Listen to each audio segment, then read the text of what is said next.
우리 교회 2022년도 표 아시죠? 표가 뭔가요? 예, 잘 알고 계시네요. 성전을 향해 달려나오라 라고 하는 표어입니다. 그렇다면 지난주에 말씀을 드렸죠. 이 표어를 우리가 어떻게 지켜나갈 건가? 실천 목표. 그 첫 번째 실천 목표가 뭔지 기억하시나요? 여기 안 써 있으니까. 그지요? 어? 예, 말씀을 바라보라 라고 하는 실천 목표입니다. 말씀을 바라보라. 성전을 향해 달려나오면 반드시 성전을 향해 달려나온 그 모습은 하나님의 말씀을 바라보는 것과 연결이 될 수 있는 그런 모습들이 있어야 되는 거죠. 그래서 올해는 우리 성도들과 함께 우리 교회가 믿음의 삶에 말씀 읽는 훈련이 있기를 간절히 원합니다. 각 속회에서는 말씀 읽기를 우리 속도원들에게 독려하고 이스라엘의 서기관들이 말씀 한자를 기록하면서 그 말씀 속에 새겨 있는 하나님의 마음과 하나님의 뜻을 발견하기를 간절히 원했던 것처럼 말씀을 읽고 말씀을 쓰고 그 말씀대로 살기를 열망하는 그 모습이 올 한 해에 우리의 모습 되기를 간절히 원합니다. 두 번째 우리가 지켜야 되는 실천 목표, 그것은 뜨겁게 부르짖으라 라고 하는 실천 목표입니다. 뜨겁게 부르짖으라. 성전을 향해 달려나와 우리를 만나주시는 하나님께 뜨겁게 부르짖으며 함께 기도하자라고 하는 것입니다. 이 기도하는 모습에 대해서는 아무리 강조해도 지나치지 않은 그런 모습들이 있습니다. 부르짖으라. 부르짖는 기도가 올 한 해에 여러분들의 기도가 되길 간절히 원합니다. 이 부르짖으라라고 하는 말은 히브리어의 카라라고 하는 말입니다. 이 카라라고 하는 말은 부르다, 소리 지르다, 절규하다 라고 하는 의미를 가지고 있습니다. 혼신의 힘을 다해서 하나님 앞에 크게 소리를 지르며 기도하는 모습, 이것이 카라 부르짖으라 라고 하는 말입니다. 어떤 사람은 이 모습에 대해서 이렇게 얘기를 했습니다. 달리기 경주를 하는 사람이 결승점 앞에 거의 도달했을 때 거기에 다른 사람보다 더 한 발자국이라도 더 빨리 도달하려고 자기 혼신의 힘을 다해서 한 발 한 발 내딛는 그 모습이 바로 여기에 이런 부르짖는 그런 모습이다. 절규하고 혼신을 다하는 그런 모습이다. 그렇게 이야기를 했습니다. 우리가 기도할 때에 혼신을 다해서 전력을 다해서 기도할 수 있는 그런 모습들이 있어야 된다라고 하는 것입니다. 성공회에 토레스 신부라고 하는 분이 있습니다. 이분이 예수원이라고 하는 수도 공동체를 만들었죠. 그리고 거기에서 이제 많은 수련을 행하며 믿음의 사역을 감당해 나가고 있습니다. 그런데 이 예수원 예배당 정중앙에 쓰여진 글귀가 있다고 그럽니다. 그 글귀는 기도는 노동이다 라고 하는 글귀라고 그럽니다. 기도가 노동이다.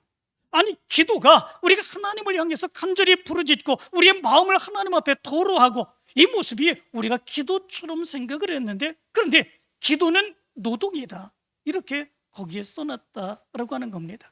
이것이 무슨 뜻이겠습니까? 기도가 단순하게 생각으로만 하는 것, 그리고 우리의 입술로만 행하는 것, 그것이 아니라고 하는 것을 얘기해 주고 있는 거죠. 자기의 마음과 자기의 생각과 그리고 자기의 온 몸의 모든 것, 혼신의 힘을 다해서 하나님 앞에 부르짖고 하나님의 연락을 받기를 원하는 바로 그 모습이 우리의 기도의 모습이다라고 하는 거죠. 예수님께서 바로 그런 기도의 모습을 보여주셨지 않았습니까? 겟세마네 동산에서 당신이 지을 그 십자가의 죽음을 앞에 놓고 기도하실 때 땀이 땅에 떨어지는 핏방울처럼 되었다. 성경 그렇게 말씀해 주고 있습니다. 어느 정도 전력하여 기도했으면, 어느 정도 헌신을 다해서 기도했으면 그 기도의 모습에 바로 그런 모습들이 나타날 수 있는 것이겠습니까? 바로 우리의 기도에도 그런 모습들이 나타날 수 있어야 된다라고 하는 것입니다. 어떤 집에서 5살짜리 꼬마아이가 있었습니다. 이 꼬마아이가 자전거를 아주 가지고 싶었지요. 그래서 하나님 앞에 기도했습니다. 하나님, 자전거 사주세요. 하나님, 자전거 있게 해주세요. 하나님, 자전거 주세요. 처음에는 조그맣게 기도하다가 그 다음에는 크게 소리를 지르며 기도를 합니다.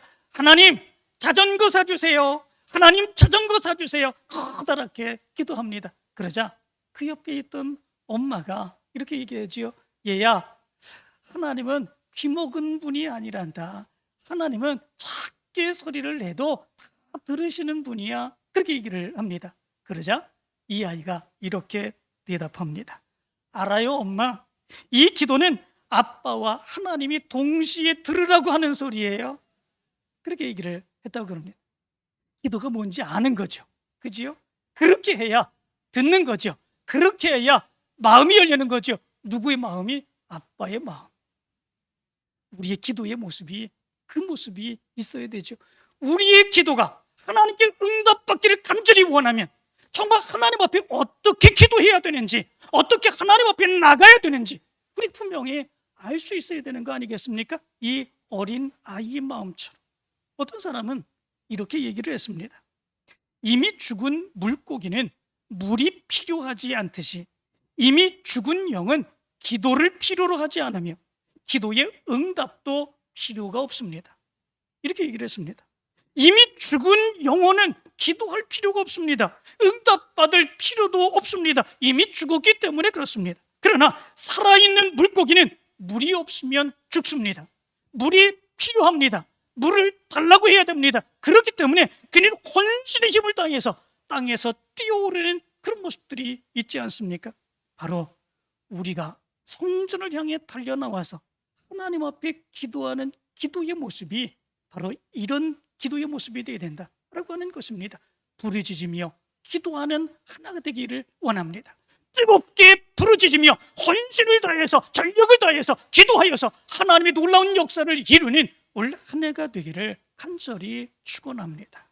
그렇다면 우리가 뜨겁게 부르짖으며 기도할 때에 어떤 모습을 담고 이렇게 뜨겁게 부르짖으며 기도해야 될까라고 하는 것입니다. 오늘 성경 말씀 가운데 보면 다윗의 기도가 기록되어 있습니다.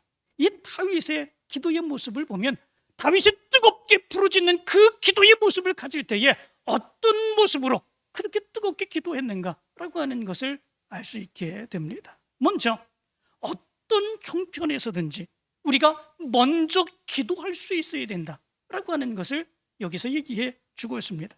기도는 기도할 형편이 돼서 기도하는 것이 아닙니다. 기도할 형편이 되지 못할 때 그럴 때는 더 열심히 더 크게 부르짖을 수 있는 모습이 우리의 기도가 되어야 된다라고 하는 것입니다. 왜냐하면 내 능력으로 할 수 없는 것, 그것을 하나님이 하시기 때문에 그렇습니다. 하나님이 이루어 주시기 때문에 그렇습니다. 하나님이 역사해 주실 것이기 때문에 그렇습니다. 그렇기에 형편이 되지 않을 때에 오히려 더 열심으로 기도할 수 있는 것, 그것이 우리의 기도가 되어야 된다라고 하는 것입니다. 1절의 말씀을 보면 이렇게 말합니다. 여호와여, 내가 주를 불러싸우니 속히 내게 오시옵소서. 내가 주께 부르짖을 때에 내 음성에 귀를 기울이소서. 이렇게 다윗은 말합니다. 속히 내게 오시옵소서. 내 음성에 귀를 기울이소서. 이 말을 들으면 다윗이 지금 처한 상황과 형편의 모습이 어떤 모습인지 우리 생각해 볼 수 있겠죠.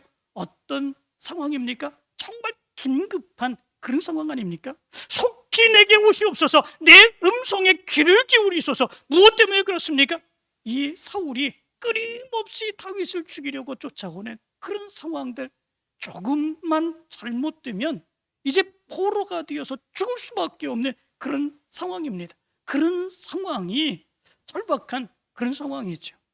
누구 다른 사람과 이야기하며 한가하게 쉬며 기도할 수 있는 그런 상황입니까? 전혀 그런 상황이 아닙니다. 절박한 상황, 조금만 잘못하면 붙들려 죽을 수밖에 없는 그런 상황뿐만 아니라 그 주위의 사람들이 이 다윗이 어디에 있는지 그것 발견하면 곧 사울에게 밀고 하여서 이 사울에게 붙잡히게 할 수 있는 그런 상황, 그리고 자기와 함께하는 그런 사람들로서 언제든지 배반하며 다윗을 이제 모른 척하려고 하는 그런 상황입니다. 이거는 정말로 급박한 그런 상황이죠. 기도할 수 없는 상황, 근심하고 걱정하며 모든 사람들을 다 의심의 눈초리로 쳐다볼 수밖에 없는 바로 그런 상황, 이것이 다윗이 처한 그런 상황입니다.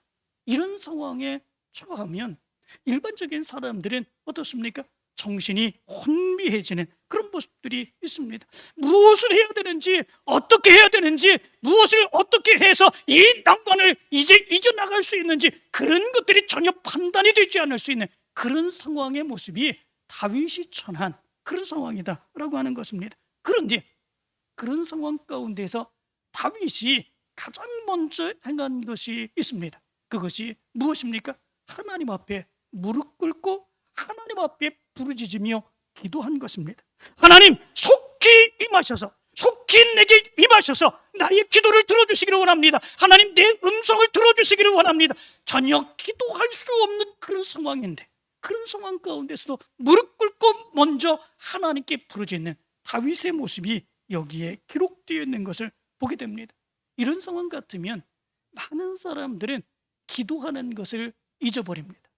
그런 상황 가운데 하나님께 기도해야지, 하나님께 맡겨야지, 이렇게 생각할 수 있는 것조차도 없는 그런 모습들이 있습니다. 그리고 자기가 할 수 있는 거 아무것도 없다고 하는 것을 깨달을 때에 자포자기합니다. 낙심합니다. 좌절합니다. 포기하는 이런 모습들이 있게 됩니다. 그러나 우리 믿음의 사람들은 그런 상황 가운데서 그럼에도 불구하고 제일 먼저 하나님을 찾으며 제일 먼저 하나님 앞에 무릎을 꿇고 제일 먼저 하나님께 부르짖으며 기도할 수 있는 그 모습이 우리의 모습이 되어야 된다라고 하는 것을 얘기해 주고 있습니다. 여러분들에게도 언제나 하나님이 제일 먼저가 되기를 간절히 축원합니다. 아무리 힘들고 어려운 그런 상황이 있다고 할지라도 그럴 때에 먼저 무릎 꿇고 부르짖으며 기도하고 하나님의 은혜를 구하고 능력을 구할 수 있는 여러분들 되시기를 간절히 축원합니다. 두 번째 모습이 있습니다. 우리가 부르짖으며 기도할 때에 그 부르짖는 기도의 모습이 마치 향기가 끊임없이 올라가는 분향단의 향기처럼 그 기도가 끊이지 않아야 된다, 이렇게 말씀해 주고 있습니다. 우리의 기도는 한두 번 하고 끝낼 만한 것이 아니죠. 문제가 있을 때만 기도하는 그런 모습들이 아니죠. 문제가 해결되면 기도도 그치는 것, 그것이 우리의 기도가 되어서는 안 되죠. 기도는 끊임없이 계속되어야 되는 것이죠. 2절의 말씀 가운데 보면 그래서 다윗은 이렇게 말합니다. 나의 기도가 주의 앞에 분향함과 같이 되며 나의 손드는 것이 저녁 제사같이 되게 하소서, 이렇게 말합니다. 이 다윗은 기도하면서 자기의 기도가 제사장들이 날마다 지성소 성소 안에 들어가면 지성소 바로 문 앞에 분향단이 있는데 그 분향단의 분향향이 끊임없이 타오르게 행하는 것처럼 중단되지 않게 해주시기를 원합니다. 그리고 저녁 때마다 상번제를 드리는데 하나님, 매일같이 드리는 상번제처럼 제사가 끊이지 않는 것처럼 그렇게 내 기도도 끊이지 않게 해주시기를 원합니다. 다윗이 기도하고 있는 것을 보게 됩니다. 무엇 때문에 이렇게 우리의 기도가 끊이지 않아야 되겠습니까?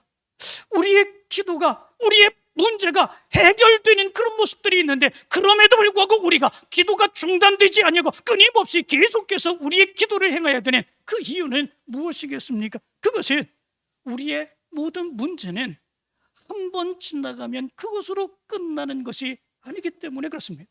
우리의 어려움과 우리의 곤란은 지금 이 문제가 해결되었다고 할지라도 또 다른 문제, 우리의 삶의 모든 모습을 통해서 또다시 나타날 것이기 때문에 그렇습니다. 그 문제들은 내 힘으로 해결할 수 없습니다. 내 능력으로 해결할 수 없습니다. 그래서 하나님의 도움을 구해야 됩니다. 그 모습이 우리의 모습이 되어야 된다라고 하는 거죠.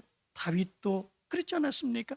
사울로 인하여 끊임없이 도망쳐야 하는 그 모습들, 얼마나 고통스러운 그런 모습들이 있었겠습니까? 그러나 사울이 죽는다고 해서 다윗에게 있었던 그 문제는 끝이 났습니까? 그렇지 않습니다. 사울은 죽었습니다. 결국 블레셋과의 길보아 전투에서 죽음을 당하게 되는 그런 모습들이 있었습니다. 그러나 다윗에게 있는 그 어려움과 고통과 근심과 그런 힘든 문제들, 그것은 끝나지 않았습니다. 그 이후로 그의 측근들이 끊임없이 배반합니다. 그의 자식들이 서로 간음하고 그리고 서로 죽이는 그런 일들이 있게 됩니다. 그리고 그의 아버지 다윗을 죽이려고 압살롬은 끝까지 다른 사람들의 마음을 빼앗아 다윗을 죽이려고 쫓아오는 그 모습, 그래서 결국은 요압에게 죽임을 당하게 되는 이 모습이 계속적으로 나타나게 됩니다. 사울의 그 압박, 그 추적, 그것을 피하면 끝인 줄 알았더니 그 이후로 다윗에게는 더 많은 어려움과 괴로움과 고통의 모습들이 끊이지 않는 그런 모습들이 있었던 것을 보게 됩니다. 어떻게 해야 되겠습니까? 그러기에 기도가 끊이지 않아야 된다라고 하는 것이죠. 하나님, 이 문제를 해결해 주심에 감사를 드립니다. 그 감사의 은혜를 갖고 더욱더 하나님 앞에 기도하며 하나님 앞에 나갈 때에 하나님께서 내 문제, 다른 문제들까지도 해결해 주실 것을 믿습니다. 하나님의 능력 안에 맡아 주실 줄로 믿습니다. 우리의 기도의 모습이 그 모습이 되어야 되지 않겠습니까? 분향단에 그 향기가 끊이지 않고 계속 올라가는 것처럼 우리의 기도도 끊임없이 올라가야 됩니다. 매일같이 드려지는 상번제, 제사를 하나님 앞에 드리는 것처럼 우리의 기도도 제사처럼 하나님 앞에 나갈 수 있는 그 모습이 되어야 된다라고 하는 것입니다. 기도는 어느 한순간 한때에만 하나님 앞에 드려지는 성질의 것이 아닙니다. 끊임없이 끊이지 않게 하나님 앞에 기도할 수 있는 모습, 그래서 사도 바울은 쉬지 말고 기도하라 말씀하고 있습니다. 올 한 해에 여러분들의 기도의 모습이 끊이지 않기를 원합니다.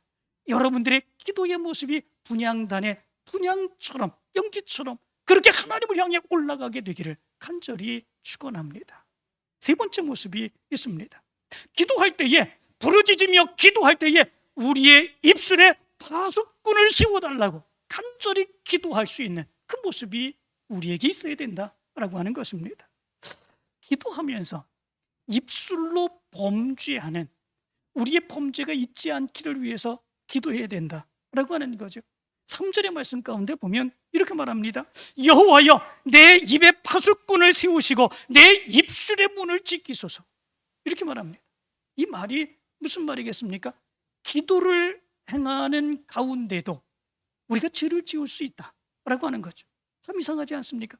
하나님 앞에 기도하는데 하나님 앞에 맡기며 부르짖으며 그렇게 간절하게 절규하며 전심으로 합력하여 기도하는 그런 모습들이 있는데 어떻게 우리가 기도 가운데에 죄를 범할 수 있을까라고 하는 거죠. 그럴 수 있습니다. 기도가 지연될 때가 있습니다. 기도가 내가 원하는 대로 이루어지지 않을 때도 있습니다. 난 그렇게 기도하는데 나 아닌 다른 사람들의 모습을 보면 저들이 잘 되는 것 같습니다. 형통하게 되는 것 같습니다. 저들은 믿음 생활도 제대로 행하지 아니하는데 아무런 문제도 없는 것 같습니다. 그러나 나는 내 문제가 해결되지 않고 점점 더 미궁으로 들어가며 더 고통의 모습들이 더 많아질 때 이런 생각이 들 때도 있습니다. 그럴 때에 내 믿음이 좌절되죠. 내 믿음의 모습이 힘을 잃어버리게 됩니다. 그리고 하나님을 향해서 원망할 때가 있습니다. 하나님이 나를 지키시지 않는가 보다, 하나님이 내 기도에 응답해 주시지 아니하는가 보다, 하나님이 살아계시지 아니한가 보다, 그렇게 내 입술로, 기도하던 그 입술로 하나님을 부인하게 되고 하나님을 향해서 멀어지게 되는 이런 모습들이 나타나게 된다라고 하는 것이요. 이 모습에 우리의 입술에 파수꾼을 세워달라고 하나님께 간구하고 내 입술로 부정적인 그런 말들을 행하지 않도록 그렇게 행하는 모습들이 우리에게 필요하다라고 하는 거죠. 어떤 순간에 하나님은 내 기도에 침묵하시기도 합니다. 그 모습에 대해서 우린 상처받지요. 그리고 우리는 절망하지요. 우리의 입술이 가만히 있지 못하는 그런 모습들이 있게 됩니다. 이스라엘 백성들의 모습을 보면 그것을 분명하게 알 수 있게 되죠. 하나님의 인도하심을 받았던 이스라엘 백성들, 그러나 가데스바네아에서 이 가나안 땅을 정탐하고 돌아온 정탐꾼들의 보고가 부정적이었습니다. 그들의 입술 가운데서는 하나님을 향해서 원망하지 않습니까? 하나님께서 행하여 원망하고 부르짖고 우리가 다시 애굽으로 돌아가자, 그렇게 원망하는 그런 모습들이 있게 됩니다. 그때에 하나님께서 그들에게 하신 말씀이 있습니다. 그 말씀이 이렇습니다. 여호와의 말씀에 내 삶을 두고 맹세하노라. 너희 말이 내 귀에 들린 대로 내가 너희에게 행하리라. 이렇게 말합니다. 그들의 입술이 말한 대로 그대로 행하신다라고 하는 거죠. 하나님이 안 계시나 봐, 하나님이 역사하지 않으셨나 봐, 하나님이 왜 우리를 여기로 데려오셨나, 여기에 데리고 오셔서 이 광야 가운데서 우리를 죽이려고 여기까지 데려오셨나, 우리가 다시 돌아가자, 하나님이 역사하지 아니하셨나 봐. 하나님이 우리의 입술로 원망하고 불평한 그대로 하나님이 행하시겠다라고 하는 거죠. 결국은 이스라엘 백성들이 어떻게 되었습니까? 이스라엘 백성들 20살 이상 된 사람들은 다 광야로 나가 광야에서 죽을 수밖에 없었던 그런 모습들이 있었지 않았습니까? 여호수아와 갈렙 이외에는 다 가나안 땅에 들어가지 못한 그 모습이 있었습니다. 그들의 입술이 문제입니다. 힘들고 어려울 때는 격동하여서 감정적으로 얘기하는 그런 모습들이 나타날 수도 있습니다. 그 모습에 대해서 우리가 하나님 앞에 기도해야 되는 거죠. 하나님, 내 감정으로 인하여, 내 분노함으로 인하여 내 입술이 함부로 말하지 않도록 역사해 주시기를 원합니다. 욥기에 보면 이 욥의 아내도 그렇게 행하는 그런 모습들이 있었지 않았습니까? 욥이 부자로 잘 사는 그런 모습들이 있었습니다. 그러나 하나님의 시험으로 인하여 그의 모든 것을 다 잃어버리지요. 그의 육체까지도 종기가 나서 기왓장을 가지고 그 종기를 긁을 수밖에 없는 안타까움의 모습이 있지 않습니까? 그럴 때에 욥의 아내가 무엇이라고 욥에게 이야기합니까? 당신이 그래도 당신의 온전함을 굳게 지키느냐 하나님을 욕하고 죽으라, 이렇게 얘기를 합니다. 당신이 그래도 내 믿음을 지키려고 하느냐, 차라리 하나님을 욕하고 죽으라, 그렇게 얘기합니다. 정말로 욥의 아내가 사악하기 때문에 믿음이 없어서 이렇게 얘기한 것 같습니까? 그러나 그렇지 않지요. 그의 삶의 상황이 그렇게 만들어 갑니다. 자기도 모르게 자기의 감정적으로 이야기할 수 있는 그런 모습들이 나타나게 되는 거죠. 그래서 우리가 해야 되는 것이 있습니다. 그것이 무엇입니까? 하나님, 내 입술에 파수꾼을 두어주시기를 원합니다.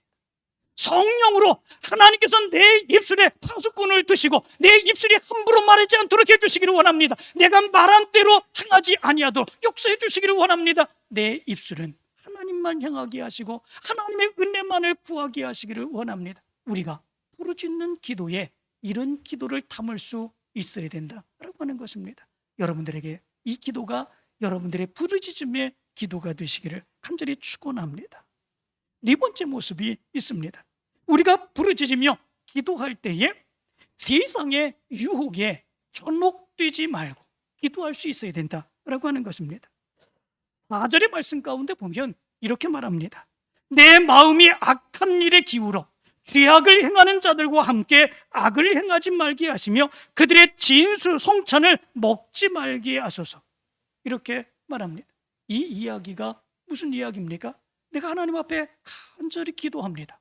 간절히 부르짖으며 기도합니다. 그런데 그 기도의 제목 가운데서는 하나님의 뜻대로 살기를 원합니다. 하나님의 말씀대로 살기를 원합니다. 하나님께서 맡겨주신 대로 사역을 감당하기를 원합니다. 하나님의 뜻을 이루며 살기를 원합니다. 그렇게 기도하지 않습니까? 그런데 눈을 들어 세상의 사람들을 보면 기도하지 않는 사람들인데도 잘 되는 것 같습니다. 형통한 것 같습니다. 저들은 죄를 지으면서도 나쁜 짓을 행하면서도 저들은 부유하게 살아가는, 나보다 더 잘 사는 그런 모습들이 있습니다. 그럴 때에 우리의 모습은 어떻게 됩니까? 내 기도의 제목까지도 바뀌게 되는 그런 모습들이 있게 되죠. 하나님의 뜻대로 살기를 원합니다. 하나님께서 기뻐하시는 삶을 살기를 원합니다. 기도하다가 저 사람들처럼 나도 잘 되게 해주시기를 원합니다. 이 기도로 바꿔지게 되는 그 모습이 있게 됩니다. 어느샌가 나도 저 사람처럼 똑같이 행하며 살아가게 됩니다.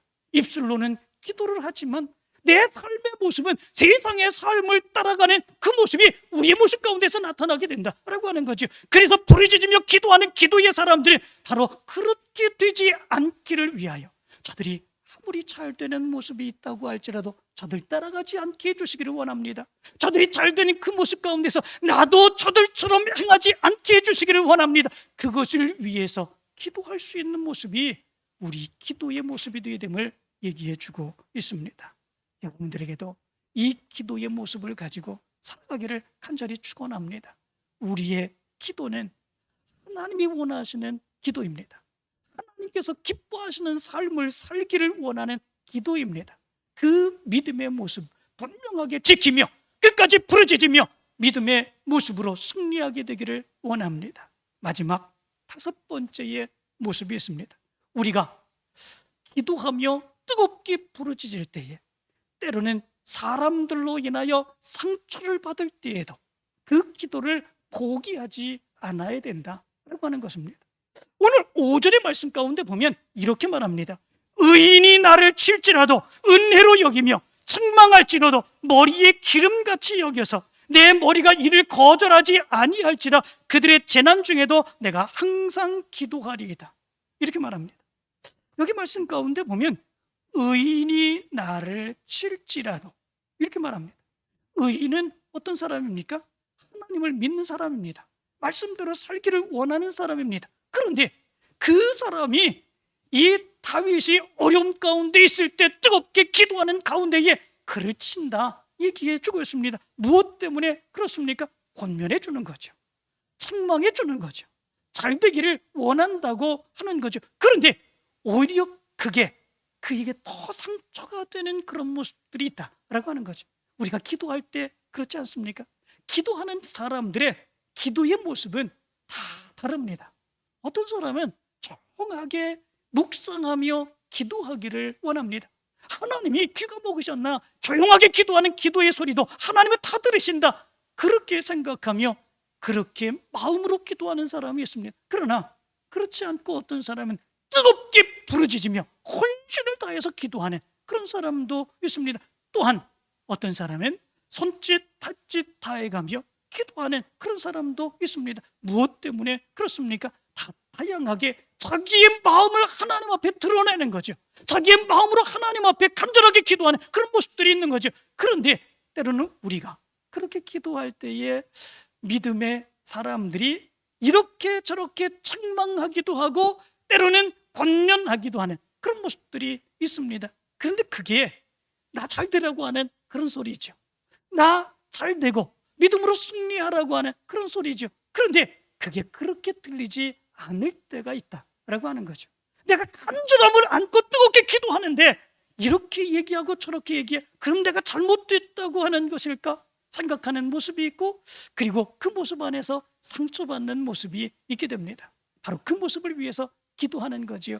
그렇게 이야기한다고 할지라도 그럼에도 불구하고 내가 믿음으로 받기를 원합니다.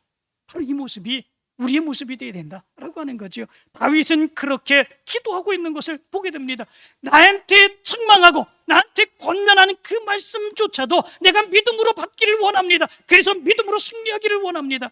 이렇게 간절하게 말씀하고 있는 것을 보게 됩니다. 신약 성경의 말씀 가운데도 보면 예수님을 향해서 크게 소리 지렀던 맹인들이 있죠.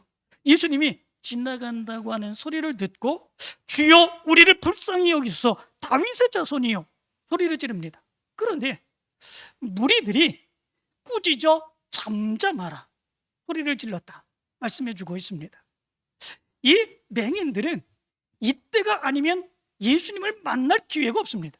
예수님을 만나고 그의 두 눈이 뜨여질 만한 그런 기회를 잡는다고 하는 것 있을 수가 없습니다. 그런데 그 무리들이 예수님과 함께했던 그 사람들이 바로 이 소리 지르는 사람을 꾸짖어서 잠잠하라 이렇게 얘기를 합니다. 이 맹인들의 마음이 어땠을까 생각해 봅니다. 그들의 마음은 정말 간절하지 않습니까? 정말 예수님이 내 병을 고쳐주기를 간절히 원하는 그 간절함을 갖고 소리를 지르는 그런 모습들이 있지 않습니까? 그런데 그들은 내 마음을 알아주지 않습니다. 얼마나 야속한 그런 모습들이 있습니까? 그런데 그 무리들이 잘못되었습니까? 그렇지 않지요. 그들은 왜 그러면 그렇게 꾸짖었겠습니까? 예수님의 심경을 상하게 하는 것이 아닐까? 예수님이 지나가시는데 오히려 그렇게 해서 예수님이 불편하게 되는 것이 아닐까? 그 마음 아니겠습니까? 바로 그 마음 가지고 잠잠하라고 얘기한 거죠. 그런데 이 소경의 마음 가운데서는 그게 상처가 되는 거예요. 우리가 기도할 때에도 그런 모습들이 얼마나 많이 있는지 모릅니다. 그러나 그럼에도 불구하고 주님 앞에 더 부르짖고 기도를 포기해서는 안 된다라고 하는 거지요. 그것이 내게 상처가 된다고 할지라도 그것을 믿음으로 받아들일 수 있도록 그렇게 행하며, 그럼에도 불구하고 끊임없이 기도하며 포기하지 않는 기도를 행하며 하나님의 역사를 이루어갈 수 있어야 된다라고 하는 것입니다. 찬양 가운데 이제 역전되리라 라고 하는 찬양이 있습니다. 여러분 아십니까? 예, 교회에서도 이제 틀어준 제가 기억이 있는데, 이제 역전되리라. 어떤 유튜브 동영상을 보는데 그 사람이 자기가 경험한 그 이야기를 하면서 노래는 잘 부르지 못하지만 이제 역전되리라 라고 하는 것을 부르며 눈물 흘리는 그런 영상을 본 적이 있습니다. 이제 역전되리라. 이 찬양의 가사는 이렇습니다. 기도를 멈추지 마라. 눈앞의 상황이 마음을 눌러도 원망치 마라. 너의 입을 지켜라. 저들은 너의 입을 보고 있다. 마음을 뺏기지 마라. 내가 널 도우지 않는다는 소리에 너의 모든 게 불리해도 너는 기도를 계속해라. 너 기도를 멈추지 마라. 내가 너의 그 모든 상황을 바로 역전시키리니 너 기도를 멈추지 마라. 내가 잠시도 쉬지 않고 모든 걸 지켜보고 있으니 바로 역전되리라. 저들의 힘이 너를 압도해도, 저들의 힘이 네 숨을 조여도 너는 보리라. 기도의 능력을 내가 역전시키리라. 너 기도를 멈추지 마라. 내가 너의 그 모든 상황을 바로 역전시키리니 너 기도를 멈추지 마라. 내가 잠시도 쉬지 않고 모든 걸 지켜보고 있으니 너 기도를 멈추지 마라. 내가 너의 모든 상황을 바로 역전시키리니 바로 역전되리라. 바로 역전되리라. 이제 역전되리라. 이런 찬양의 가사입니다. 아무리 힘들고 어려운 모습이 있다고 할지라도, 아무리 상처되는 그런 모습이 있다고 할지라도 하나님을 향해 뜨겁게 부르짖으며 기도하는 사람들은 그런 상황에 기도를 포기하지 않습니다. 오히려 그러면 그럴수록 더 뜨겁게 기도하며 하나님이 역전시키고 하나님이 놀랍게 역사해 주시는 놀라운 능력의 역사를 체험할 수 있게 됩니다. 올 한 해 여러분들의 기도에 이 말씀을 담으시기를 간절히 축원합니다. 다윗이 뜨겁게 부르짖으며 하나님의 놀라운 역사를 간구했던 것처럼 가장 먼저 그의 삶 가운데 힘들고 어려운 모습이 있다고 할지라도 그럼에도 불구하고 하나님께 먼저 무릎 꿇으며 하나님 앞에 부르짖으며 기도했던 것처럼 여러분들의 올 한 해의 삶이 부르짖으며 기도하는 삶으로 하나님의 역사를 이루어가게 되길 간절히 축원합니다. 기도합니다. 사랑의 하나님,